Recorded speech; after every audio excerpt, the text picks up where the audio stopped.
Good morning, everybody, and welcome. This is 10 Years Hence. My name is James O'Rourke. I'm a professor of management in the Mendoza College of Business at Notre Dame, and I'm the former director of the Fanning Center for Business Communication. I'll be your instructor and your host for this lecture series. We've arranged a series of 8 lectures for you that I think you'll find both interesting and exciting. Our aim is to engage in some structured speculation about the future, specifically the decade just ahead, not the distant future, but the 10 years we're likely to inhabit a decade from now. We'll do that from a number of perspectives, but all of it will be focused this year on one central theme: news, fake news, and deep fakes. How do we know what's true? Our speakers come to us from many parts of the nation and a number of different occupations. Matthew Ferraro is of counsel at Wilmer, Hale in Washington, D.C. Malachi Brown is senior story producer for the New York Times. Suzanne Spalding is senior advisor for Homeland Security and director of defending democratic institutions in the Center for Strategic and International Studies in Washington, D.C. Matt Turek is a program manager for DARPA, the Defense Advanced Research Projects Agency in Arlington, Virginia. Jamie Fly is senior fellow and senior advisor to the president for the Marshall German Fund of the United States, located in Berlin. And I saw yesterday that Jamie was reappointed as CEO of Radio Free Europe. Hani Farid is professor of electrical engineering and computer sciences at the University of California, Berkeley. Sarah Cook is research director for China, Hong Kong, and Taiwan at Freedom House in Washington, D.C. And Danielle Citron is a distinguished professor of law at the University of Virginia School of Law. So we'll gather here on 8 separate Friday mornings during the spring semester, beginning promptly at 10:40 a.m. each morning, concluding at noon. In order to make this a productive, useful experience, I have a few requests of you. First, plan to log on to our scheduled lecture dates before 10:40 a.m. We'll begin promptly at 10:40, and I'd like you to be online by that time. Second, please review a copy of the syllabus if you're a student enrolled for credit, and make note of the dates on which we'll gather. I've emailed you a PDF version of that document, which you'll also find on Sakai. If you need another, let me know. Third, if you're enrolled for credit, you will be required to attend all lectures. I will handle exceptions to that rule personally. Even if an absence is justified, excused, and documented, you still need to make up the work, but you'll be able to do that by viewing a digital recording of this lecture once it's posted to the college website. The Zoom registry will tell us when you're logged on to the call and when you're logged off. Again, if you're enrolled for credit, you'll have to be here for the entire lecture. When our speaker concludes today, we'll offer you an opportunity to participate by asking questions. You'll find a chat Q&A button at the base of your screen on your Zoomcast toolbar. Just type your question in there. I'll review those and pass them to the speaker. So on to today's lecture. Our speaker today is Matthew F. Ferraro, of counsel in the Washington, D.C. office of Wilmer, Cutler, Pickering, Hale, and Dorr, LLP, where he practices at the intersection of national security, cybersecurity, and crisis management. He counsels clients, writes, and speaks on the threats that digital disinformation and deep fakes pose to corporations, brands, and markets, and on the evolving regulatory environment surrounding these issues. Earlier in his career, Mr. Ferraro was a U.S. intelligence officer and held staff, policy, and operational positions at the Office of the Director of National Intelligence and the Central Intelligence Agency. He is a term member of the Council on Foreign Relations and a visiting fellow at the National Security Institute at George Mason University, where he writes on intelligence and national security issues. Mr. Ferraro was born and raised in New York City, educated at Yale, Cambridge, and Stanford universities. Ladies and gentlemen, I'm delighted to welcome Matthew Ferraro. Matt, welcome to the broadcast. Thank you so much, Jim. Hello, everyone. It's a real pleasure to be here. Got to get my thank yous out of the way. I want to thank Jim. I want to thank Gene Mead in his office. I want to thank Nate Meikle, an old friend of mine who's at Notre Dame now. And let me also say that I've had the chance to read a bit about the Mendoza College of Business before today's talk. And I think your mission to grow the good in business is needed now more than ever. And for some of the very reasons that we're going to talk about today, issues that go to fundamental issues of truth and falsity in the markets and in society. So I think we really do need people who want to do well in the world, but also do good. And it's a real pleasure to be with you. One final note, I should say, because I am a lawyer, I'm speaking only for myself today and not my firm or my clients. So you've got vintage Ferraro all the way down today. All right, so now I'm going to try to share my screen so we can do some PowerPoint rangering. All right, share screen. Hang with me, people. We're optimizing for video and share. Okay. Jim, if no one can see that, I assume you'll tell me. All right, so this is what we're talking about today. Fake news, real costs, how disinformation and deepfakes impact business. This is a big topic. So here's what I'm going to do. First, we'll touch on the dangers of disinformation in politics. You might have heard about that. Second, we'll talk about how the dangers of disinformation to politics, business, and society are going to get worse. And they're going to get worse 10 years hence with manipulated media, what we call deepfakes. I'll spend a few minutes introducing deepfakes for those who don't know about them. I guess that's especially appropriate if this is the first lecture of your series. Third, we'll talk specifically about the dangers of disinformation to private sector interests. That's going to be the bulk of our talk.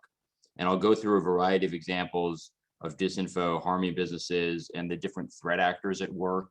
You'll see I named some of them here: trolls, dirty tricksters, profiteers, foreign flags. And finally, last but not least, I'll discuss what companies can do about these evolving threats. My message for your students and alums is be ready for these dangers because they're ready for you. Now, of course, disinformation, and by that I mean lies, gossip, and bearing false witness, is as ancient as human history. But while the vice is old, the vehicle is new. What is different now is the speed with which false information can spread online, the scale, the seeming veracity of forged images and audio, and the credulity, it should be said, of some who become deluded by them. So let's talk about delusion. All right, needless to say, I revised my slides for this talk recently. The dark and deeply disturbing events of January 6th show that disinformation can have very real consequences. It can poison minds and lead to delusions and violence. I live near the Capitol, I should say. I'm in DC, and the pain at seeing this photo is actually quite visceral. Many of the people who did this were deluded. They were themselves the victims of disinformation. They had been told lies and they believed them.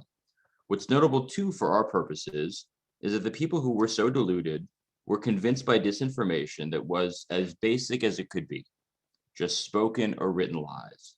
Imagine how much worse the delusions could be, how much more widespread they could have become if they were seen as, say, a believable video of a Biden t-shirt wearing election worker shredding Trump votes, or of Democrats conspiring to steal a lawful Trump win. Think about that and about those dangers as we go through our talk. Okay. The threats I'm talking about are dynamic and will get worse over time. Hence, I think the proper framing of this 10 years hence lecture series. There are many drivers of this heightened risk, and here I highlight 4 of them. The rise of the internet and the democratization of voices.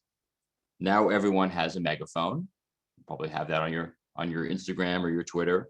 The attendant loss of trust in institutions and gatekeepers. This is the idea that no one's opinion is more or less valid than anybody else's. Dr. Fauci says one thing, some guy you hear about on the internet says another, and they all seem kind of the same, right? The growth of traditional disinformation. This is going to be a lot of the examples that we talk about today. This is text and decontextualized or easily manipulated imagery. And the fourth, the information system will be polluted far worse by artificial intelligence-enabled synthetic media, by deepfakes. There we are. It won't just be text and simple graphics, but really believable video and audio. And in that world, 10 years hence, or sooner, indeed, in this decade, business risk will grow substantially. So that's sort of the overarching picture. Now, what are deepfakes? The term deepfakes is a portmanteau of deep learning and fake. Deep learning is a form of artificial intelligence. When we talk about a deepfake, we mean a piece of synthetic media, and it can be text, it can be image, audio, or video, that is either manipulated or wholly generated by artificial intelligence. The definition that I carry around with in my head, honestly, is just a very convincing media forgery created by computers. The technology is improving, and within 2 years, we think that humans will not be able to tell the difference. And indeed, some now, I think, are really at that point already. And there are many different dangers. I highlighted some of them here: non-consensual pornography, dangers to politics and elections, and dangers to business. How are deepfakes made? This is the lawyer's version of how deepfakes are made. When Hani Farid, Professor Farid speaks, he's the real expert, so you can get the serious download. But basically what deepfakes are is they're the product of two computer systems called GANs, generative adversarial networks. And one network creates the image, the other network tries to detect the image, and there's a competition between the two networks until the detector, it's called a discriminator, can no longer tell real from false, and that's when the deepfake is produced. And it is in that competition that the forgery gets so good. All right, now this is our first multimedia aspect of our talk today. Let's look at a recent example of a deepfake. This was created by MIT researchers to show how easy it is to make this kind of video. It's called In Case of Moon Disaster, and there's an 8-minute clip. This is only going to be a 47-second video. They used machine learning and AI to manipulate audio and video to make it seem as if President Nixon gave the contingency speech that had been written in case the Apollo 11 moon landing had failed. So as I said, it's a 47-second clip. There's a couple of seconds of silence in the middle. So when you see that, don't be alarmed. All right, here we go.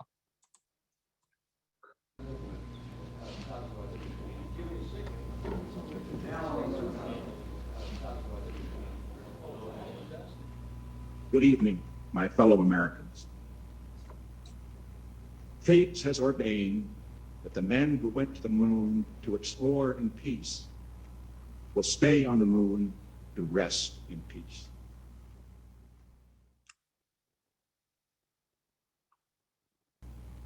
For every human being who looks up at the moon in the nights to come will know that there is some corner of another world that is forever mankind.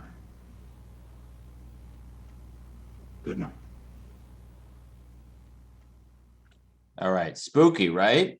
I mean, that was like really good. His mouth movements were good. The voice sounded really good. It was believable. So imagine that kind of falsity in many different forms of life, in many different areas. Oh, here we go again. Okay, we got it. All right. So in addition to tricking people, right, that Nixon might have actually said that, the danger of deepfakes is that false things are true. Deepfakes could produce what's called a liar's dividend. And you're going to hear from Danielle Citrone. There she is. She and Bobby Chesney coined this term, liar's dividend. And it's the idea that a liar can seize on deepfakes to cast doubt on real evidence of their wrongdoing. So in that way, the dividend accrues to the liar. So for instance, it's reported now by Vanity Fair and elsewhere that President Trump says that the Access Hollywood tape, the infamous tape, may be fake, right? And so because people are going to be conditioned more and more to be skeptical of video and audio, they'll be able to just say that in fact it was fake, just basically hew to their previous biases. And there's a second phenomenon, one that I've coined by yours truly, called the Zealots Dividend. I came up with this the other day, and we'll see if it goes viral. But the Zealots Dividend is the idea that zealots or partisans dismiss inconvenient media evidence as manipulated or a deepfake that does not fit within. Sorry, okay, we're going on the internet. I got a message that my internet connection was unstable. So unless I hear differently, I'm going to keep chugging. Where was I? The idea here is that zealots can dismiss manipulated media evidence as manipulated or a deepfake if it does not fit within their chosen narratives. And the best example of that just happened with Parler. Remember, the riot at the Capitol was on January 6th. On January 7th, then President Trump appeared on television, released a video, and he said that he condemned the rioters. And the people who were supportive of the riot claimed, as we can see here in this screen grab, that in fact, that video was manipulated, was a deep fake, because he would never have condemned his own people. So there's the liar's dividend, there's the zealots dividend. Basically, it ends up with a very messed up information environment. And I have to say, I love The Onion, the satirical newspaper. History repeats itself, first as tragedy, then as farce. That's an old line from Marx. And there's an Onion article in which the insurrectionist says that he actually wasn't at the Capitol, and the video of him shooting it was a deep fake. So I had to include that. All right, let's move on. So let's talk about numbers. How many deepfakes are out there? This is a report from the middle of last year, and it said that there were 50,000 deepfakes, and the number doubles every 6 months. So at that rate, there are about 100,000 online. Let me pause here and just talk about briefly something that isn't the focus of our talk, but I think it's important to mention, and that is what's called non-consensual deepfake pornography. I mentioned it just a minute ago. And that's when you take the face of a non-consenting person and you put it on top of a nude body in a way to create a convincing pornographic image. And it's a major problem. It's a major problem specifically for women and female celebrities, but increasingly for average women as well. There was an app that was popularized on Telegram that allowed someone to request the deep faking of an ex-lover or whatever. And the report was that it impacted something like 600,000 women. So a very major transgression of dignity. Not the focus of our talk today, but it would be remiss if I didn't discuss that particular threat of deepfakes. All right, but let's get to the real subject of today's talk, which is business risk. According to a recent study by the Brunswick Group, 88% of investors consider disinformation attacks on corporations a serious issue. There was a study from November of 2019 that said that disinformation costs businesses $78 billion a year with a B, and that's $9 billion trying to repair damaged reputations, $17 billion in financial disinformation costs, and $3 billion spent by social media platforms trying to combat misinformation and safety. So it's a real cost. What are the top business risks?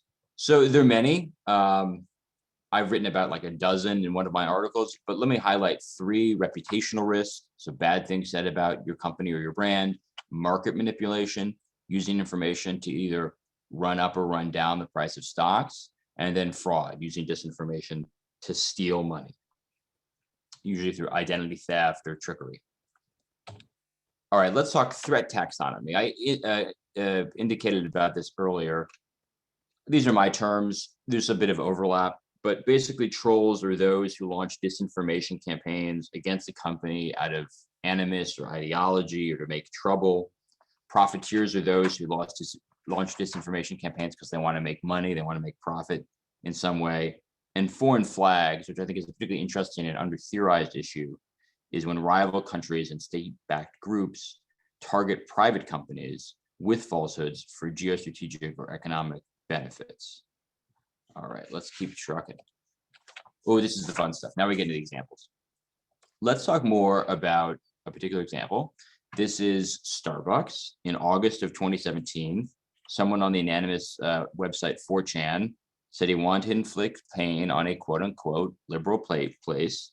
He decided to launch a faux social media campaign that made it appear the company was giving free drinks to undocumented immigrants. The goal was to create bad publicity for the chain by making it look like it supported undocumented immigration. There was also talk, I should say, of calling the police to arrest undocumented workers when they arrived for their free frappuccinos. Note the use here actually of Starbucks font, of the logo. I think this at participating locations only is a really interesting bit of verisimilitude because it's the kind of thing that you would see in an actual ad. And when these tweets started trending, Starbucks swung into action, and you can see it here. They responded to people who were tweeting it. they pushed back. They have a pretty good crisis comms team. This is a paradigmatic example of what we call trolling. There was this launch of this disinformation campaign out of animus. They didn't seek remuneration. I will say, I don't think that Starbucks suffered any material harm from this, but it really does point to the threat, especially as the technology gets better and you can have more realistic video and audio and imagery. Here's the more recent example. In 2020, QAnon spread the theory that Wayfare furniture was connected with child sex trafficking because of the coincidental overlap of their names and some of the pieces of their pieces with some of the names of missing children, if you can imagine. And this went viral. They targeted the company's CEO. They drew negative implications from his philanthropic work. Between July 1 and July 15 of 2020, the CEO was mentioned on Twitter almost 12,000 times, which is a lot more than it used to be. And it spread around the world. You can see this is like a heat map of where the tweets were. So again, the kind of thing that that could suffer from just sort of ludicrous disinformation spreading on the web.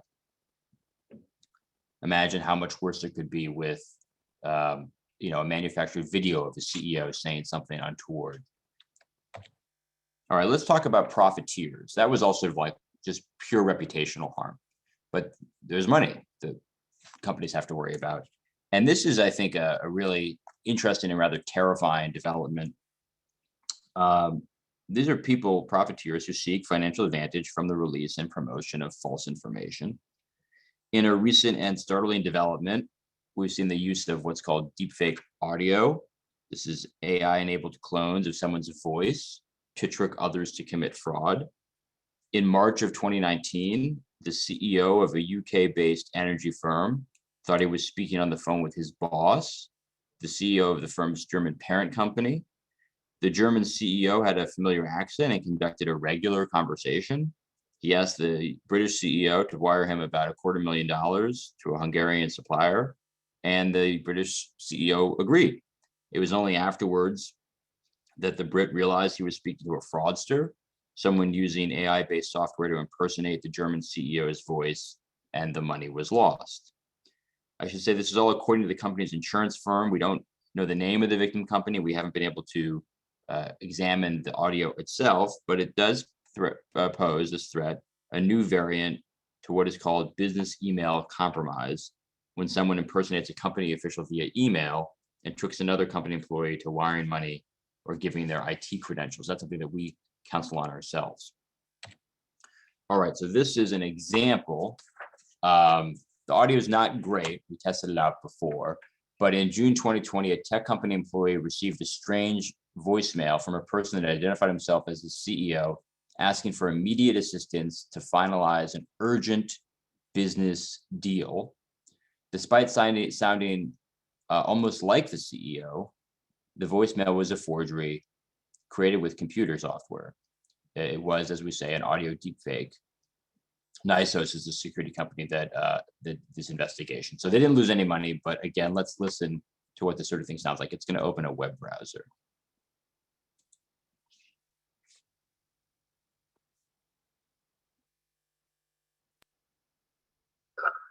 Pedro, this is I need your immediate assistance to finalize an urgent business deal. Okay, did you hear that?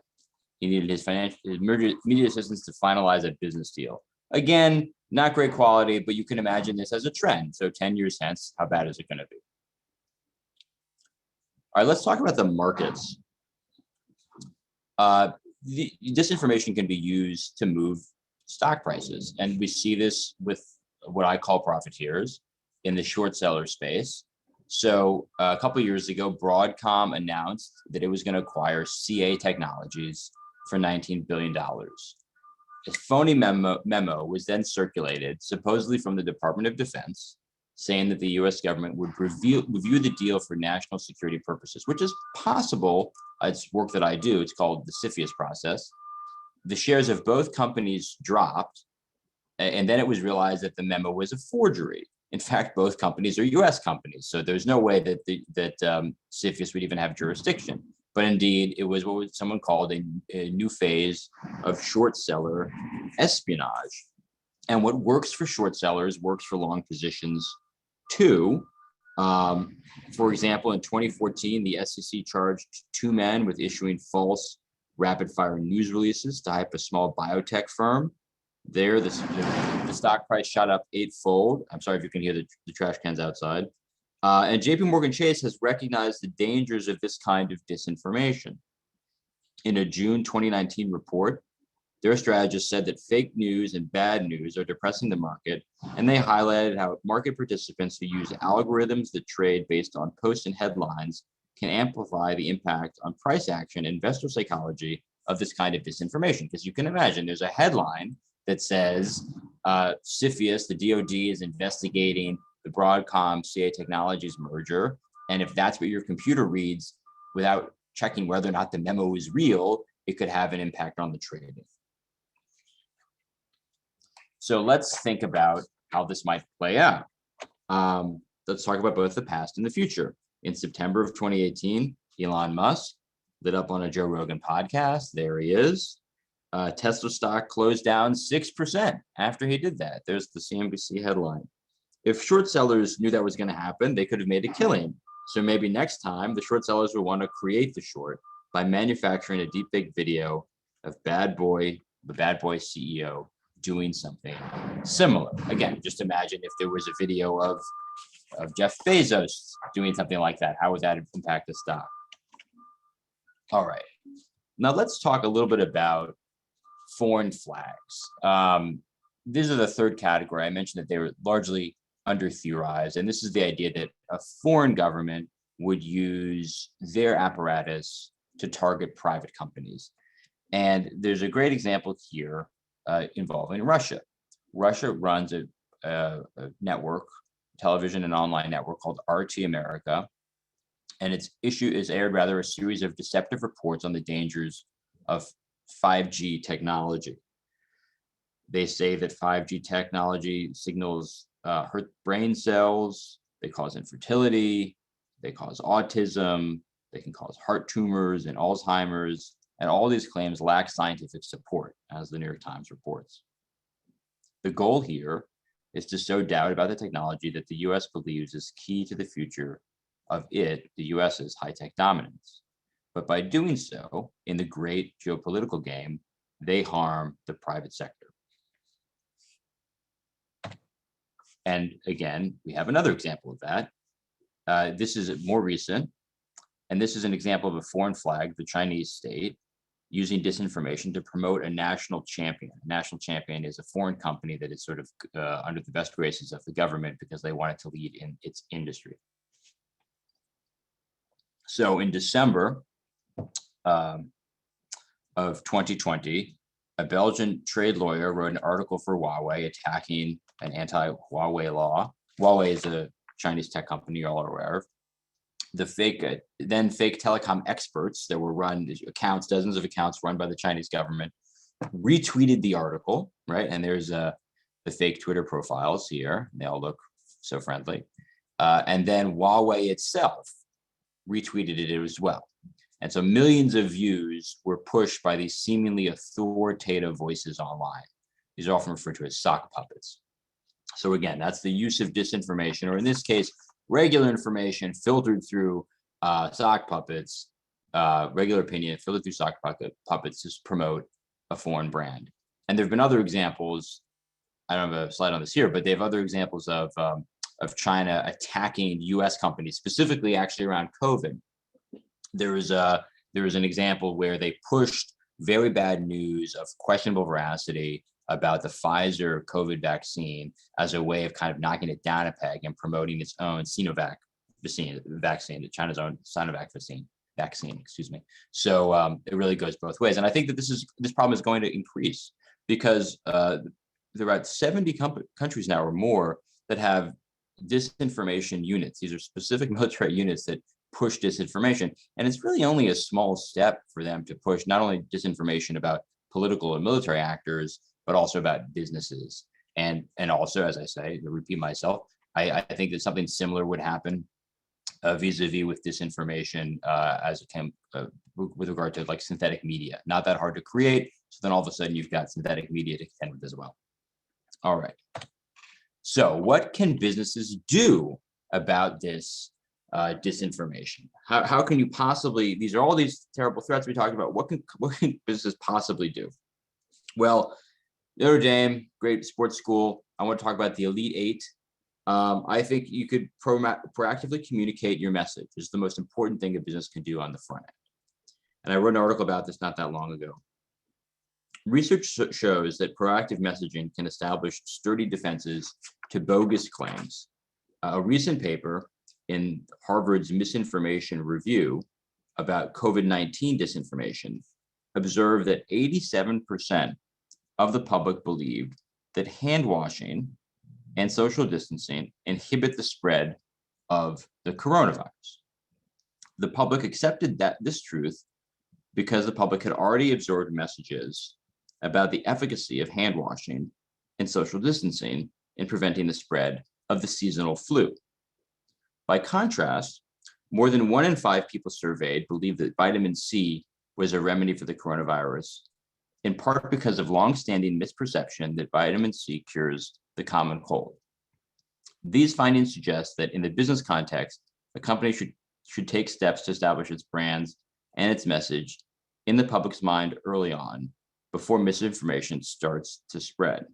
If a company can create a durable public perception about its business, it will be less likely to lose the information war to tendentious tweets.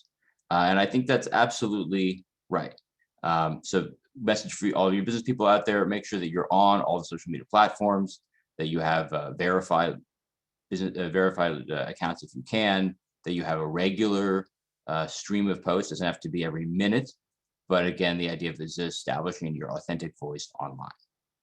So that's step 1. What's step 2? Engage in social listening. I think it's really important for brands to understand how they're perceived online, so they can get advanced warning of any efforts to spread lies about them. And companies can do this themselves. They can oftentimes they can hire other companies to monitor the social media landscape for mentions of them.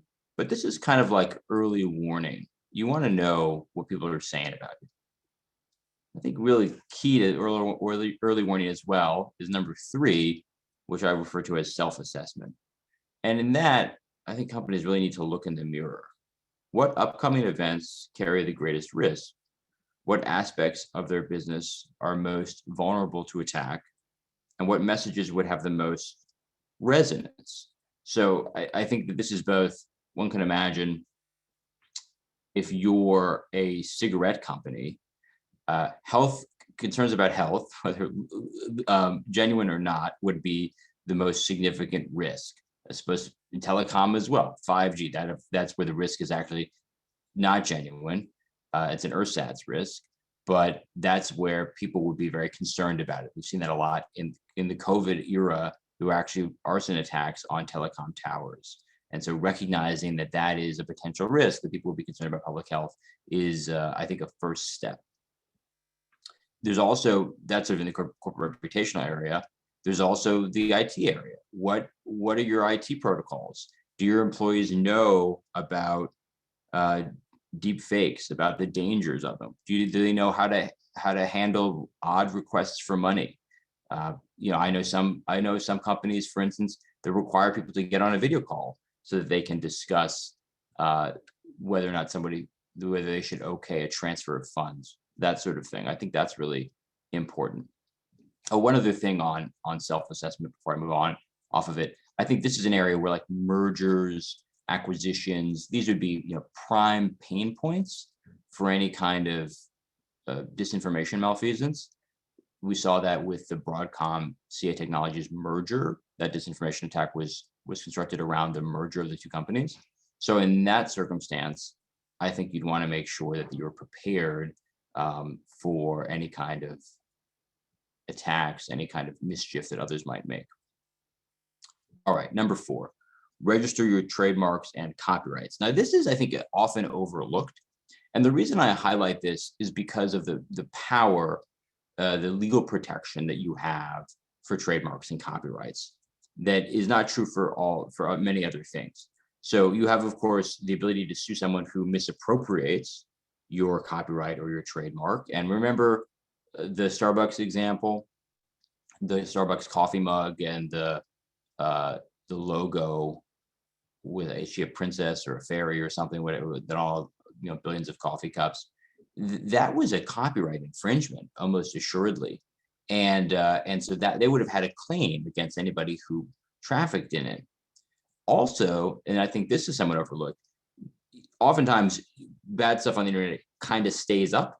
We'll talk, but because the platforms are immune from suit themselves under what's called Section 230 of the Communications Decency Act, you might have heard of discussed recently.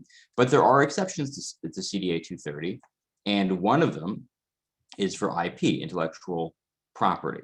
And so if you can show that your copyrighted stuff has been taken and posted without your approval, you can usually get it taken down. And indeed, Kim Kardashian West is a bit of a leader in lawsuits in this regard.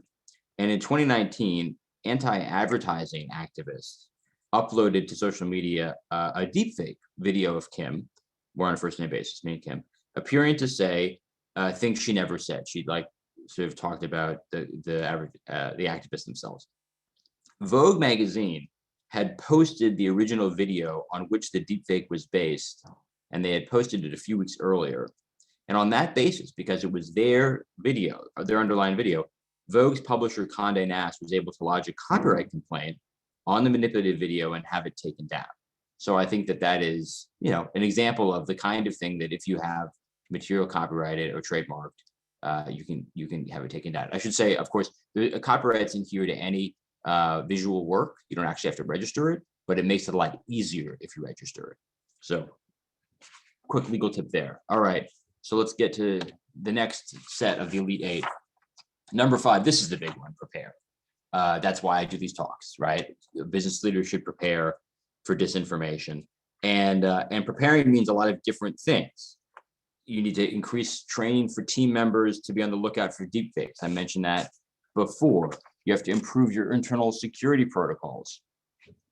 Also on the corporate reputation side, you have to just basically prepare for a firefight. I mean, you've got or for a fire. Right? You need a firefighting brigade. You have to be prepared to put out dangerous conflagrations of disinformation. So you've got to assign roles and responsibilities to your top executives now. You need to figure out whom you're going to call. Maybe you need to talk to your lawyers ahead of time. Maybe you need to talk to forensic and computer security assistants so you know what they're going to do in a situation. Basically, you have to game it out like you would a cybersecurity breach. And today, many companies, and maybe there's some out there listening, have cybersecurity resilience plans. What happens to do if there's a breach? What do you do if you have other kinds of cybersecurity problems? I do think that a disinformation plan is necessary as well. All right, number 6, engage with social media platforms. I mentioned this before. If you see disinformation spreading online about your company, contact the social media platforms being used to spread it. Sometimes you can show, as I mentioned, that the disinformation violates the terms of service and they will take it down. Let me pause on this for a second. I think that we live in a seminal age of concern about disinformation. And that's for a lot of reasons. I think to be blunt, it's like a really interesting time to be working in this space, because in the past year, 5 things have happened that I think have made people much more willing to go after disinformation or realize that it's more than a petty annoyance. I think number 1, COVID, the real world harm that could happen because of disinformation about public health. And in a lot of ways, I think that beta tested efforts by social media platforms and others to take action against disinformation, to promote positive information. 2, I would say certainly the January 6th insurrection, even though it only happened just a month ago. Real concern that actual violence, the death of a police officer, the death of several others, based in large part on disinformation, led people to realize that there needs to be more combating of it online and elsewhere. 3rd, I would say the election of President Biden is not a political statement, but he is the first president to discuss countering disinformation in his inaugural address. That this is now, we get that kind of attention from the president, I think is key. 4, I would say the actions of private companies in bringing lawsuits. We're going to talk about those in a moment, but I think that has made lots of people nervous about just how bad disinformation can be. And 5, the rising concern over deepfakes, the stuff that we've talked about before. And this isn't this lecture. I have a different lecture on laws on deepfakes and synthetic media, but 5 states already have barred deepfakes in some kind or another. 3 laws passed Congress just in December on deepfakes. So imagine how quickly legislators are moving, given how recent the technological advances are. So that's a long way of saying that I think that there's much more room here to talk to social media platforms and others about disinformation that's trending about companies. I think number 7, getting back to my list, communicate your message. I think that's really important. I think you need to have third-party validators, people who can talk about what a great company you are. If disinformation is spreading about you, I think you need to proactively engage regulators and file securities and exchange disclosures, especially if, say, disinformation caused any kind of fraud. Because if you don't report fraud, there's a potential that you could lose access to the capital markets if your financial statements aren't audited. And just generally speaking, you want to be able to fight fire with fire.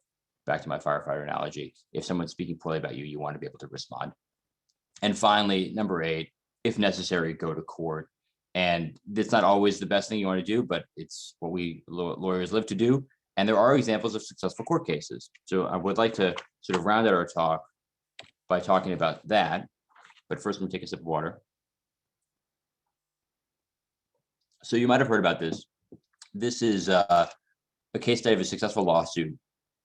Alt-right entities used Pepe the Frog as a symbol for their movement, and they sold swag and a children's book without the consent of Pepe's creator and the copyright owner. Pepe was like just a chill stoner frog.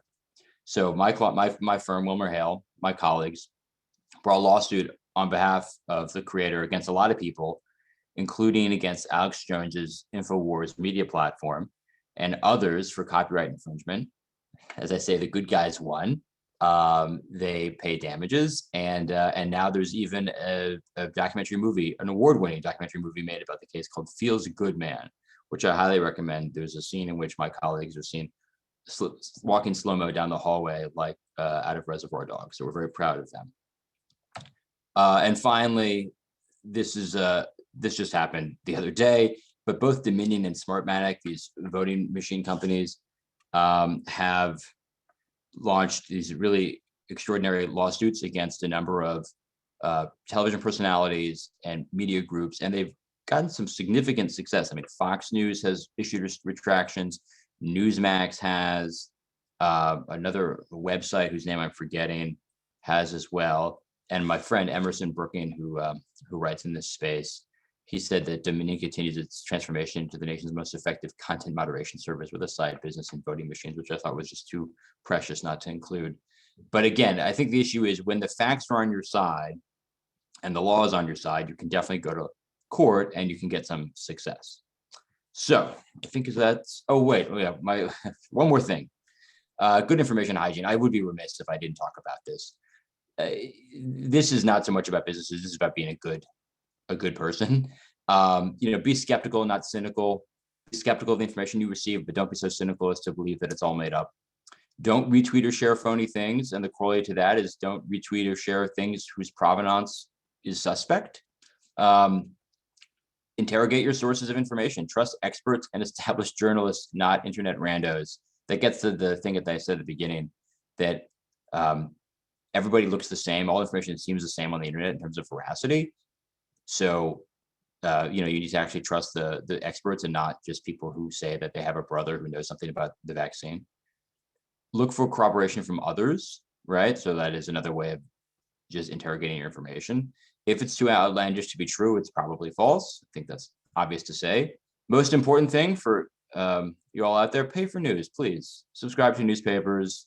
Good journalism costs money, and just because we get it all for free doesn't mean we should. So please subscribe. And then on the security front, use two-factor authentication and change your password regularly. That can help in so many ways, but also in disinformation. So with that, Jim, I'm ready to take questions. Yeah, so that's me. That's my email. Email me anytime. I'm on Twitter. My musings on Twitter are really not that interesting, but there I am. And I've posted all my writings online as well. So with that. Thank you so much. Really, really good. Definitely appreciate it. And the issue about revenge porn, those non-consensual images, that's sort of Danielle Citron's sweet spot. She's done a lot of good work on that. We'll hear from her on April 30th. So we've picked up a number of questions from folks online. Let me begin with a question regarding authoritarian governments using disinformation. And there seems to be no shortage of those such governments. And a few former democracies have added their name to the list of now authoritarian governments. But do you have concerns about them using disinformation as an excuse to censor content that they find inconvenient or a threat to their hold on power? Oh yeah, absolutely. It's a great question, and I think that's a real concern. I think it's Hungary, and maybe somewhere out there in internet land can correct me, passed like a fake news law, and then use that, of course, to claim that any journalistic coverage of the government that was unfair was fake, and that is the real concern. And we have a First Amendment, and I think we need to hew strongly to the First Amendment as a way of defending that in our country. But I certainly do think that it's a real danger abroad, and that's why I think, Jim, that a big part of the solution to these problems actually rests with us in the private sector, because it is in social norms, business practices, and elsewhere where we can, as a way, basically self-regulate, so that the power of the state, as enormous as that is, isn't called upon. And that's really, that was that joke that Emerson, in that tweet on one of my last slides, he said, the content moderation policies, in a way, were the plaintiffs who were suing the people who were defaming them. And I do think that that's perhaps preferable to having laws. And I guess, since I mentioned the laws, I should clarify or just expand on it briefly, specifically when it comes to deepfakes. So we have 5 states now that have passed laws barring some kinds of deepfakes, typically the revenge porn, non-consensual porn issues, or deepfakes as it relates to elections in very specific circumstances. Several of those laws are actually civil laws, so that they allow the plaintiff to bring a lawsuit. They wouldn't allow the state to use the power of the state to throw anybody in jail, which I think is preferable almost always. And then the federal laws that have actually been passed are largely on allocating funds, authorizing or allocating funds for the research countermeasures for deepfakes, and that sort of thing, requiring reports from various federal agencies. I would be very surprised, for instance, if the federal government were to seriously consider a law that made it a federal crime under the U.S. Code to do anything with disinformation or deepfakes. Well, let me point out that the First Amendment to the United States Constitution begins with 5 words that I think are particularly important. Congress shall make no law regarding, and on it goes, the freedom of religion, the people to peaceably assemble, freedom of speech. But nowhere in the US Constitution does it say Twitter shall make no policy. Right. So periodically people will say to me, Twitter, having disabled the account of the President of the United States, is engaging in censorship. And my response is, well, it's not illegal by any means, and nor do I think it's immoral what they've done. They're engaging in a good business practice. Right. They saw more destruction versus benefit for leaving the account open. and that's not an issue for the federal government. There is one other issue, though, where both the states and the federal government may have some provenance as we go back through these issues. Um, and that has to do with material damage. How do Hmm. you prove? I mean, if you've got loss of business, Right. or if someone incites a riot, you can count up the losses. But what if it's your reputation that's been damaged? How do you measure that? Yeah, so I mean, courts do measure reputation, and sometimes they'll look at reputational damage. They'll look at business loss. It's funny. I wrote an article in September about disinformation and what celebrities might be able, celebrity victims might be able to bring. And one example I pointed to was a former Baywatch star, a male star whose name escapes me, was featured on the cover of Playgirl magazine, which is a nude magazine, but he was not posing inside. It was only his photograph on the outside of the magazine, bare chested, I think. And he sued, and he succeeded in his lawsuit. And he said that he lost professional opportunities, that he wasn't invited to social functions, that he wasn't invited to be on boards of charitable organizations. And they said that was cognizable harm. So I think that's the kind of thing that businesses would look at. I mean, in business, it's slightly different. It's called trade libel and not false light. But it's the kind of thing that I think businesses can prove, and they have proved in the past. Yeah, it's a challenge, but I don't think it's a difficult one or an insurmountable one. Is there likely to be one type of business or one industry, one set of businesses that would be either more exposed or more likely to be attacked by disinformation or deep fakes? Yeah, that's a great question. That's one I thought about. I think it does vary. Like, I wouldn't have said 2 years ago that telecom companies would be at the forefront of this kind of danger. But because of the way in which disinformation about COVID and about 5G and about concerns about public health based around totally bogus views on what 5G towers can do to you. I mean, there's a very virulent, speaking of virus, very virulent concern that 5G spreads the coronavirus. And that led to dozens of arson attacks in Europe. I wrote a piece about this. And so I wouldn't have thought that, but I think that that's the kind of thing where, like, the social listening is so important to see sort of where the conversation is going. The other thing I'd say about that, Jim, is that companies are called on more and more to take stances on sort of political or cultural issues. Socialist. And so, yeah, socialist. Yeah. If we think back to like that Starbucks example at the very top, the 4chan user said he wanted to attack a quote unquote liberal place. And so he thought that Starbucks was liberal. So he was going to attack it. He was going to attack it because they had taken, and maybe I think they had made statements. Forgive me if I'm incorrect on this, but I think they had made statements in favor of dreamers and so forth.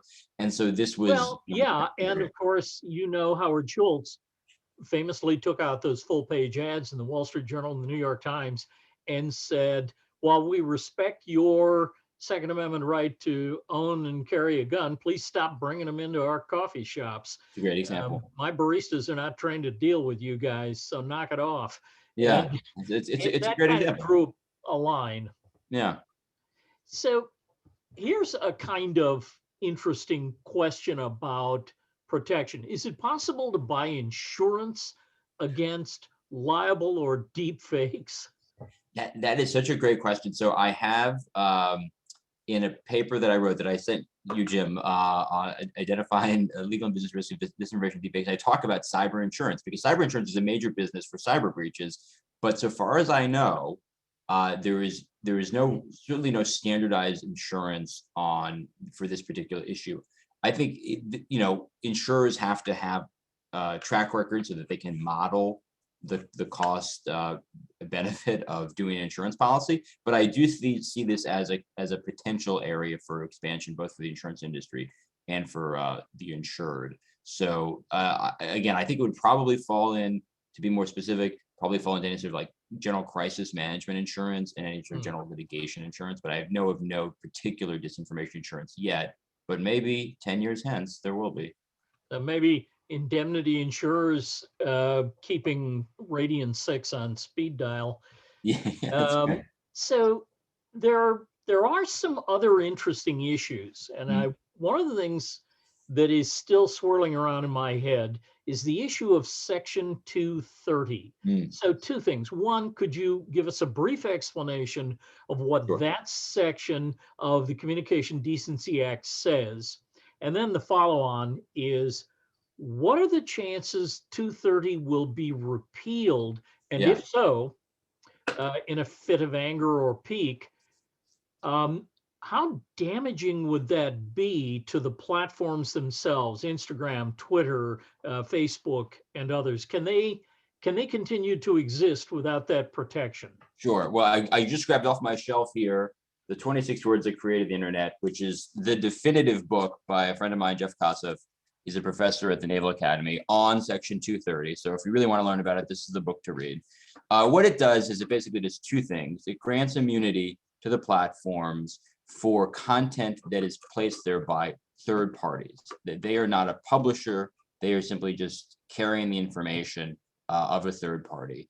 And the second thing it does is it gives them immunity if they take content moderation decisions. So they can take things down and not be sued for taking them down. So it's a two-pronged. The idea is it induces induces content moderation or good behavior, and the first thing is it protects them against ruinous litigation. The thought being that would have strangled the internet in its crib, so to speak. That's an unpleasant analogy, but you know what I mean. So that's what it does. Do I think it's going to be repealed? If you had asked me a year ago, I would have said certainly not. Now I think, for some of the reasons that I outlined earlier in the talk, I think that you're much more likely to see some kind of tightening. I have no particular insight. I haven't spoken to legislators about this, but I just think that there's enough concern now on either the left or the right. Basically, the right thinks that the internet platforms take too much stuff down, and the left thinks they don't take down enough. And they can't both be right? Or, so I think that there's going to be something. If there was no 230, I actually think the platforms would be much more aggressive on taking down moderated content out of self-protection. Now, maybe that's good, maybe that's bad. I think it's interesting to me that Alexei Navalny is the Russian dissident who's now in prison there. He is huge on YouTube. That is how he has reached tens of millions of Russians with his reports on Putin and the rest of it. And YouTube can't be sued by Putin for alleged defamation against his $1 billion palace in U.S. courts. And so that that is a benefit of that kind of immunity. So I'm not sure if did I answer your question directly? Yeah, I think that's going to be one of those. If anybody in a peak of fit of peak in the Senate cloakroom is talking about this, I want to see the language. I really am curious about how the government would intend to protect by restricting speech. The real fundamental issue in the First Amendment, I think, from Mr. Madison, Mr. Jefferson, and others, was a multiplicity of voices. Right. And the more voices you have, the more good information will drive out bad information. As we know in economics, bad currency will drive out good currency. So right. I'm skeptical about the Jeffersonian premise, but the idea that everyone gets their 15 minutes to stand on the soapbox certainly seems reasonable. It raises the issue of multiplicity of voices. As a graduate student, I used to know the Communication Act of 1935, and I used to understand how many radio stations you could own, how many TV stations you could own. Now it seems, since the Reagan years, that all bets are off, that Sinclair Broadcasting could legally own every broadcast station in this nation if they could come up with the money. Since I've been a business school professor, one of the things I know with certainty is that money is not the problem. There's always a guy with money. The problem is bad ideas. So is it possible that a few conglomerates could move toward a duopoly or an oligopoly in broadcasting or in media? That's a good question. I think it would all depend on the enforcement of antitrust laws. And so I suppose if we're faithful to those laws, then no. But it should be said that one reason to actually link the former question and this question together is one reason why 230 is important is it because it protects small guys and small companies. And we think about 230 with the major platforms with the billions of users, but it also protects the small platforms that are trying something new, the new app or whatever. And those insurgents are the market's reaction to duopoly. But probably you could think of 230 as an antitrust law in that way. Mm-hmm. Interesting. Not a Let's stretch of a shift from metaphor. large organizations, Mhm. which probably have the resources to follow the internet, to think about what's out there, to be Mhm. alerted and respond quickly. Let's think about individuals. Could an individual be damaged by fakes, false news, deepfakes, and have a career derailed as a result?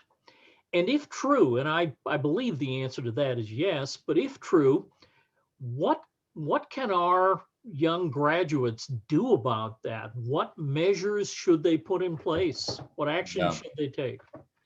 No, that's a really good question. And there was this piece, I must admit, I haven't had a chance to read all of it yet, in the Times about somebody who was targeted and his family was targeted by a malicious actor, a revenge seeker, and they just spread falsehoods all over. So I think that there's no one silver bullet. I do think that being a good steward of your online presence is part of that, making sure that you control your image to the extent that you can online. I think if bad things were to happen, seeking first some sort of response from the media companies to have the materials taken down. Impersonation is usually a violation of terms of service, for instance. Mhm. And then I do think that there are litigation options when it comes to things like defamatory posts. Revenge porn is a classic example where courts all over the country have held that to be a very insidious invasion of privacy, and so that's actionable under a variety of laws. So I think there's that, and I think that there are also technical responses. There are companies out there that specialize in reputation and reputation management. Reputation Defender is the one that comes to mind, but there are many others. And I think probably looking at those sort of like real technical specific responses could be an answer as well. But unfortunately, this is sort of the world we live in. It's a great book by Benjamin Wittes and Gabriella Blum called The Future of Violence. And they talked about the democratization of violence. By that, they meant that everyone was vulnerable to everybody else. This book came out like 6 years ago. And I think in some ways it really did predict this phenomenon where everyone is vulnerable to the slanders of all the far reaches of the internet. And it is unfortunately just a facet of our time. So would you recommend to a college student or to a young professional to conduct an internet or a social media audit periodically? We know that Yeah, employers do that. Yeah, I think that is a great idea. Some people set up alerts. I haven't done that for myself, but I probably because there's so many Matthew Ferraros out there, but I probably should. Yeah, I think a social media audit is a great idea, and I think honestly, it's funny, Jim. I'm at the very beginning of the millennial generation, or I'm like a late Gen Xer. So I don't have a big Instagram following. I don't think I've posted in 7 or 8 years. But I realize I speak of this as a bit of an old fogey. But I think being mindful of what you put out there now, knowing that pixels are forever, is important. I'll just give you a brief example. Behind me is typically a photo of my niece, who's 6. Now, because you were recording this lecture, I decided to take the photograph down just because I didn't want her photograph to be, for the world to see forever. Especially because she wouldn't be able to consent to that. So I think having that kind of mindset is important. And I don't mean to be a killjoy, but I think that is as a lawyer who thinks about risk, I think a worthwhile risk reward proposition. Okay. You know, as we sit here and think about a few of these things, one of the things I have valued for so many years, you can disagree about what the best newspaper is. I've become a fan of the Washington Post recently because as an educator, I get a $1 a month subscription, and I love it. And their headline writers are kind of jaunty, and I get a perspective that I don't get reading other papers. But for the past 60 years, I have read the New York Times every day. Mm. Very, very few exceptions. I did a remote tour in Labrador as an Air Force officer and was cut off from the Times. But one of the things I appreciated about the Times is that every story had an editor in addition to a reporter, and it also had fact checkers. And from time to time, I get telephone calls from fact checkers who are working on a story and want to know what I know about something. I'm always happy to help. Increasingly, there has been a trend toward media groups providing that as a service. This is not true of the Times, but it is true of other news gathering organizations that they're outsourcing fact checking.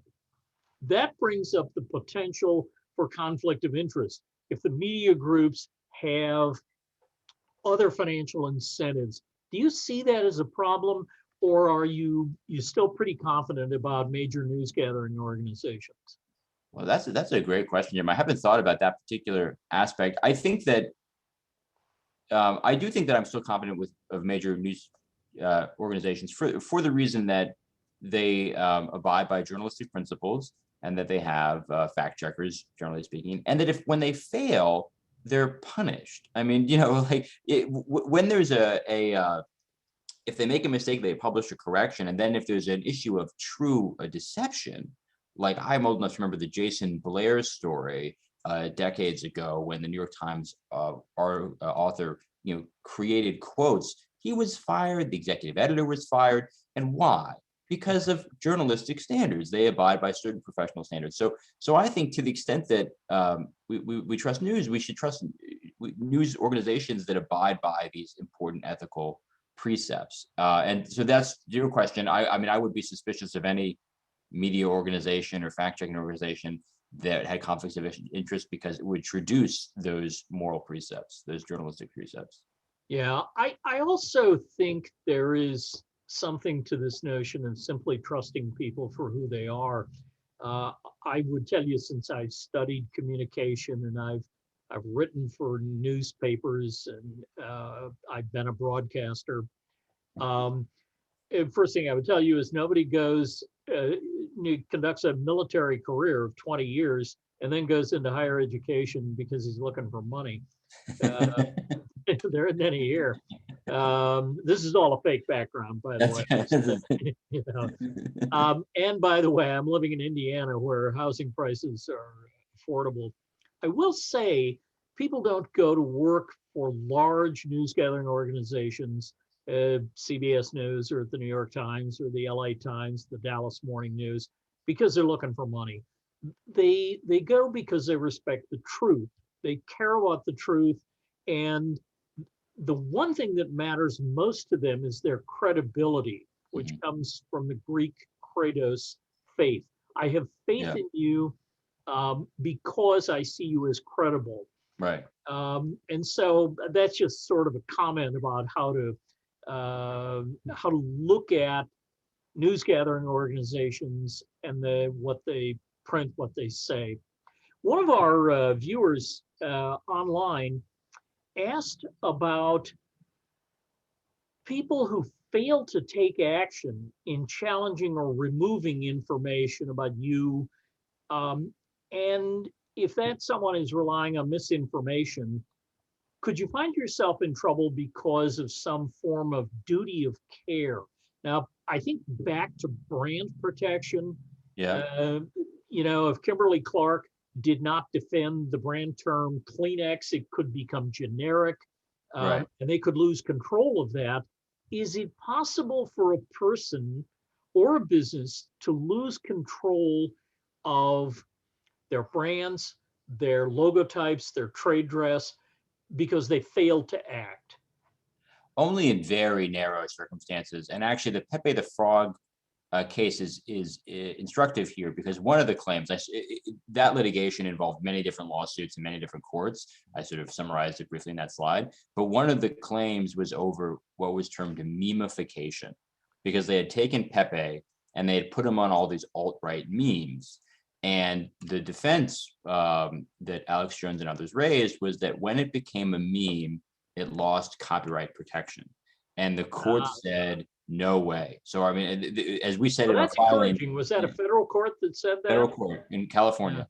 Well, you know, in reaction to this issue over Reddit and GameStop, you know, the more clever among those dollar investors said, rally your cohorts, you have nothing to lose but the memes of production. And these guys were pretty clever, but you know, the thing they didn't realize as they gathered everyone together and said, let's run up the stock, and people would sell at various points and rake in thousands of dollars. Somebody's got to be left holding the bag.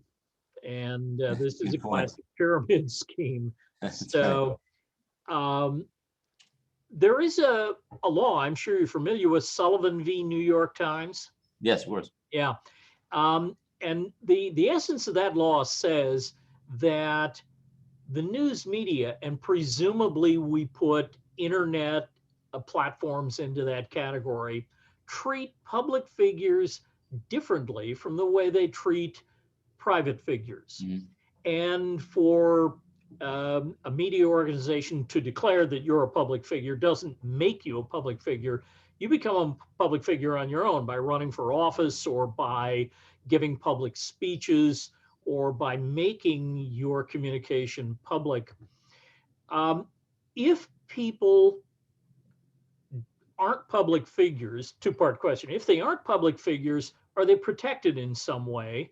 But if they are public figures, does that place a greater burden on them for responding? Sure. So if you're a public figure and you're plaintiff and you bring a defamation suit, you have to show actual malice, which is that the defendant had knowledge of falsity or reckless disregard for the truth. And if you're a private person, you don't have to show that. You have to just show that it was false. And I think that they had like reason to know it. I forget the exact standard, but it's a much lower standard. And what I think is interesting, and you're right, that so it's harder to bring defamation lawsuits if you're a public figure. But it's important as well, I think, to recognize the stream in which we swim.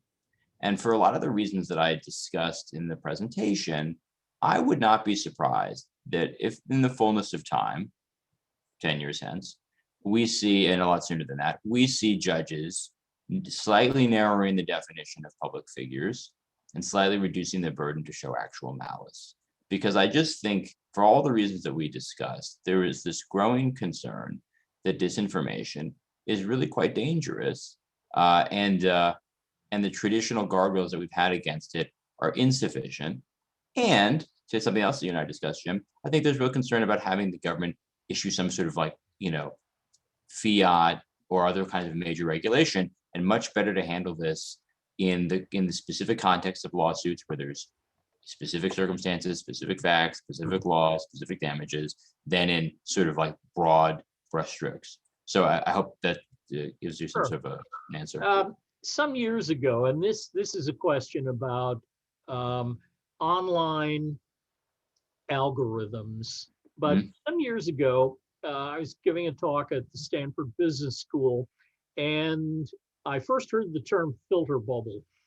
And a couple of fellows from the Valley, as they say, were in there talking about how the algorithms select news and select images for you to read because you've shown an interest in this before. And the consequence is that your frame of reference grows narrower each day. How do we as consumers of news, how do we as citizens of a democracy get out of the filter bubble and make sure that we breathe fresh air from time to time?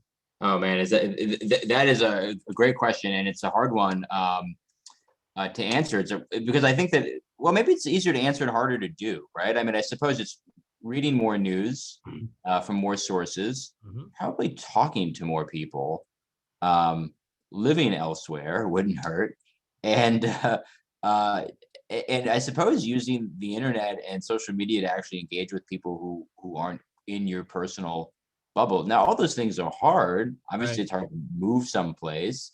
I like where I get my news, so it's harder for me to break out of it and read news sources I don't like, especially if they say things that I find upsetting for some reason.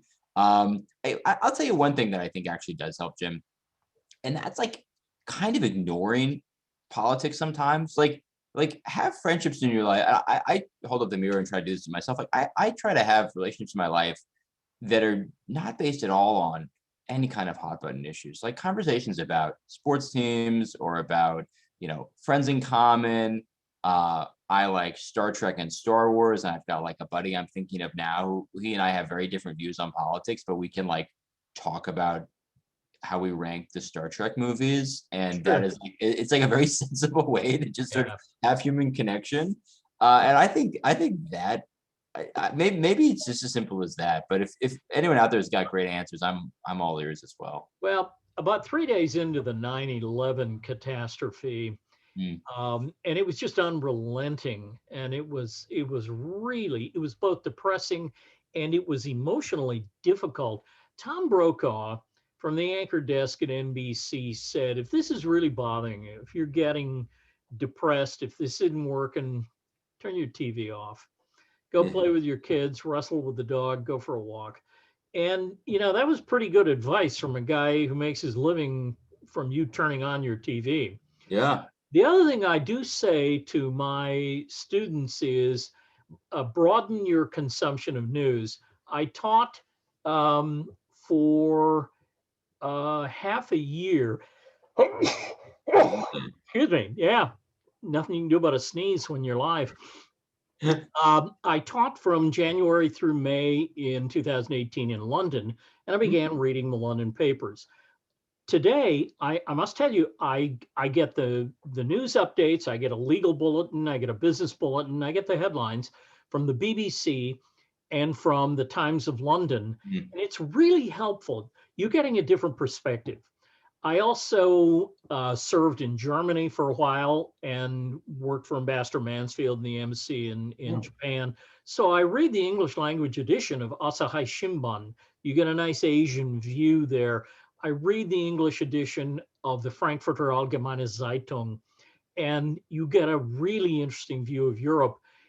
You don't have to do that every day, but check in now and again and diversify your diet. And I think you're probably going to be better off. Good to know local news, but it's, we live in a global society now, and what others do affect us and vice versa. Well, Matt, it's top of the hour, and I'm afraid we're going to have to let you go. This is customarily the point at which I would step on stage and hand you a fleece pullover or something valuable that would be within the acceptance range for gifts. Trust me, there will be something nice in the mail to you to remind you of Notre Dame. Please know you're always welcome here. And thank you so much for all you do. By the way, keeping you to your promise, I am hoping to post an article or two that you have written to our Sakai page so our students will have access to that. Matt, thank you again. Thank you so much, Jim. It's a real pleasure. It was wonderful to speak with all of you and just such a privilege. So thank you so much. Good. So to everybody who's still on the broadcast, I see 161 participants logged on. A week from today, February 12th at 10:40 a.m., Malachi Brown, senior story producer for the New York Times, will talk about visual investigations and looking at how we know something is or is not true. So thanks, everybody. Enjoy your day. Stay safe. We'll see you in a week's time. Bye-bye. Yeah.